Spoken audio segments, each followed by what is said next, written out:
Oh, I just love the smell of a good royalty deal in the morning. Welcome to another episode of Ask Mr. Wonderful, and I mean ask me anything. You ask the questions, and I give you the answers. Bring them on. Hey, Mr. Wonderful, I had a quick question for you. What prompted you to have this unabashed honesty on shows like Shark Tank, or were you always just like that? Thanks.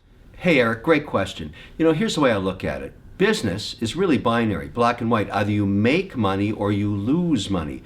I would rather just tell the truth all the time. My mother taught me something once. If you always tell the truth, you never have to remember what you said. That's why I'm the same way all the time. I just tell the truth, and by the way, I'm the only shark that does. Everybody else is trying to pander to their feelings. I don't care about their feelings. I care about their money. And if they have a bad idea, they're going to get bit in the hiney eventually anyways. So I'd rather just tell them right out of the gate, tell them the truth. That's my strategy. Hello, Mr. Wonderful. I am a new sales manager, and I want to know what are the top 3 characteristics you look for when hiring top sales talent? Mary, fantastic question about top sales talent. Let me tell you how it works. I've been doing this my whole life. The salespeople that really succeed are able to set targets on a monthly or quarterly basis and make them. Make them. In other words, don't set targets you can't achieve. If you tell me you're going to get 100,000 in sales in a week or a month or whatever it is, get 100,000 in sales. Know exactly your territory, know what your potential is, and don't overestimate. The salespeople that really advance are the most coveted, are those that have stability to their forecasts. That's what I'm talking about. I love salespeople, men and women, that know what they can achieve and consistently deliver on those numbers. Sounds like you might be one of them, Mary. I was going to ask something political, but decided not to. So I'm going to keep it fun. Does Mr. Wonderful have a bucket list? Wes, I wish you'd ask the political questions. I love politics. I'm a political policy wonk. I'm just totally into that. But do I have a bucket list? Yes. It's very simple.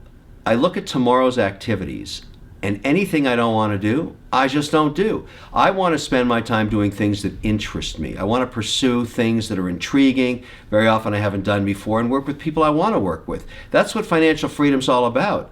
I don't have to answer the phone. I do because I want to, and I'd like you to achieve the same thing. I want that for everybody. It's not about the greed of money. It's the freedom it lets you have to do the things that really matter to you. All right, Kevin, so here's the question. For the average working individual, so having a job, working for somebody else, being very disciplined about both saving and investing, which option would you recommend? Would you recommend investing in a Roth IRA where you can take advantage of those tax benefits? You don't quite have access to it, but you don't have exact control over your money, but you know that it's there, you know that it's growing with a good company, with good mutual funds or ETFs or whatever they use.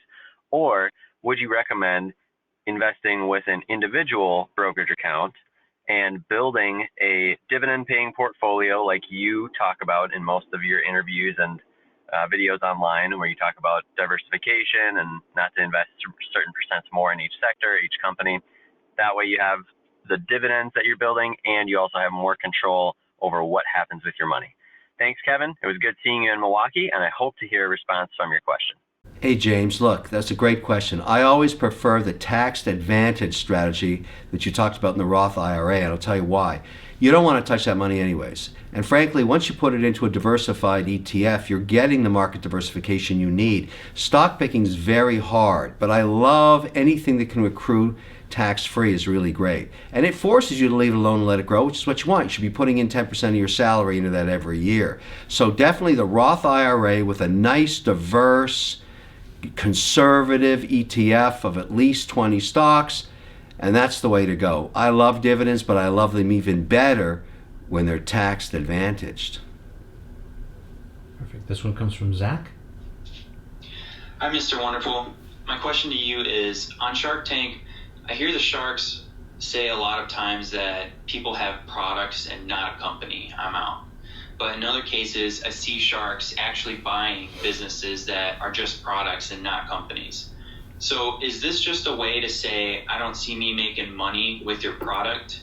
And if the product is a good idea, Would you invest because you see a vision on how to build a company around that product, or it's just a solid product that you see nothing but dollar signs? Thanks for your consideration. Hey, Zach, that's a great question. You know, it's true. Sometimes people have a great product, but not a company, not a business. A single product company is very challenging because it's very, very risky. If anything happens to that product, or it gets knocked off, or it's no longer competitive, there's no other source of revenue. So what I like to do if it's a single product is call it what it is. Not a business, it's a product. So why not do a royalty deal? In other words, say, look, I don't need to own the product, I need to own the revenue stream. So give me 7% of sales or whatever, and I'll get behind the thing and blow it up. I was the first to bring the royalty deal into the Shark Tank ecosphere. Now every shark's copying me. They have no creativity, those guys. So they're always doing my structures.